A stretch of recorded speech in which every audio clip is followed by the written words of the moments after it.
Episode 6. Indulge Me These Theses. This episode is brought to you by money. It can't buy you love, but it can get you into heaven.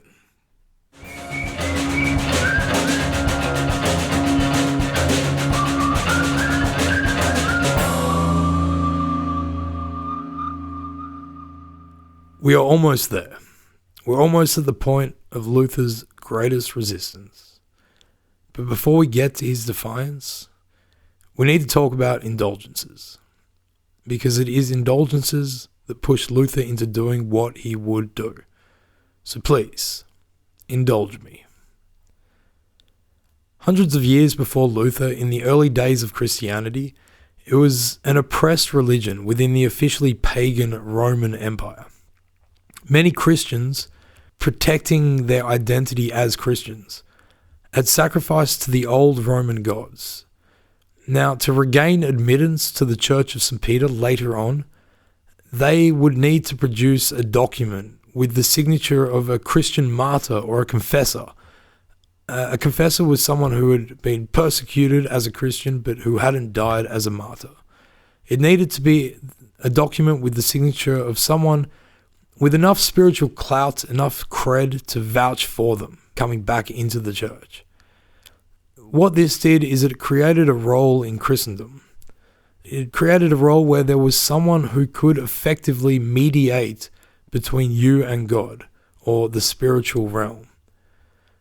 By the 6th century, there were guidelines for confessors to grant penance, and by the 10th century, penance could be granted following a donation to the church. Not long after this, all manner of people within the now very powerful ecclesiastical establishment were making money by exploiting people's everyday concern for the state of their souls. People would pay exorbitant amounts to wipe their spiritual slate as clean as they possibly could. In the 1400s, the church officially began granting permission for others to sell indulgences, whereby people paid money to reduce their time in purgatory. The condition was that half of the profit would be sent to Rome. In this system, temporal rulers such as the prince-electors of the Holy Roman Empire were able to fund their rule and their ventures, like crusades, for instance, while the spiritual rulers in the Vatican were able to fill their coffers through this practice. There would have been a lot of fraud, of course. Within this system, there was no way of checking whether indulgences had actually been sold. So no, Mr. Pope, we didn't sell a single indulgence all day. So this practice existed as Luther went along his path towards his own theology that we've just spoken about. In the years leading up to 1517, he was preaching to his congregation on his newfound understandings that faith was all that mattered. It must have been refreshing in a world that really drove home the fear of God, that he espoused the love and the mercy of God.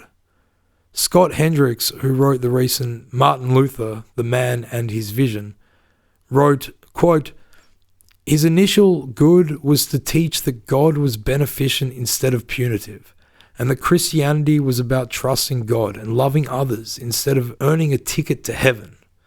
End quote. So you can see how Luther at this stage would have felt about things like indulgences. Now, remember when I said how St. Peter's Basilica in Rome was being built, but it hadn't yet been built, and how the Vatican would need to raise a lot of funds to build it? Well, these funds came from the selling of indulgences.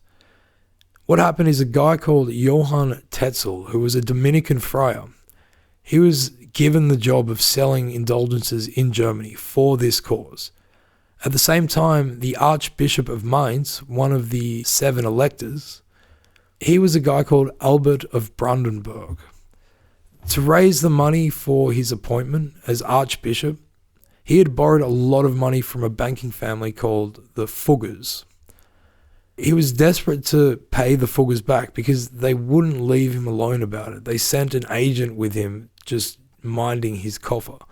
So in 1516, Albert saw the opportunity to get rid of this debt, and he allowed Johann Tetzel to come into his territory, the See of Mainz, and sell indulgences. half of the money would go to the Vatican for the construction of St. Peter's, while Albert would be able to pay off his debtors, the Fugger family.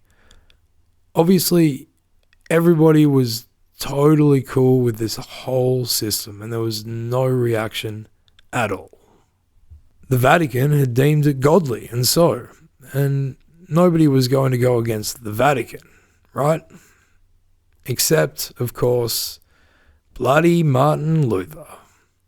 Luther found out about the indulgence industry in Mainz because it was not too far from his own location.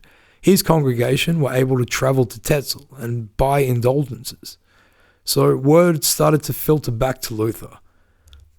The man, now in his mid-30s, his mid to early 30s, who had first resisted his parents by veering off onto his own path, who had then wrestled with himself and his spiritual conflict within, arriving along the way with a new interpretation of the Bible and a fortification of his faith, that man would now finally come to his great action of resistance and defiance, an act that would forever characterize standing up against authority and establishment.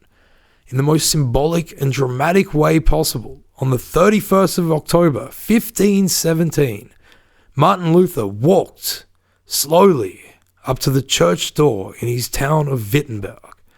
In his hand were a hammer and a nail, as well as a document of his own making. The document was called the 95 Theses, or the Disputation on the Power of Indulgences.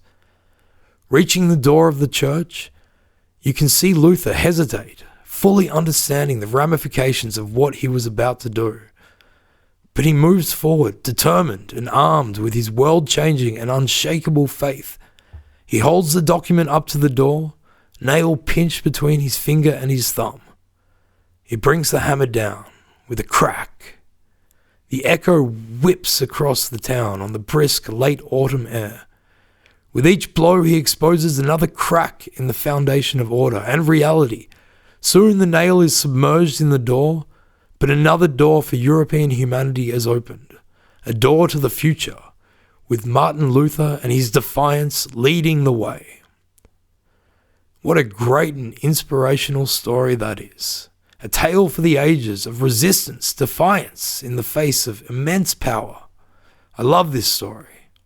And I also love the fact that it is completely rubbish, fictional, concocted over time by a mix of semi-truths and agenda to mythologize Luther and validate the movement that would grow out of his 95 Theses.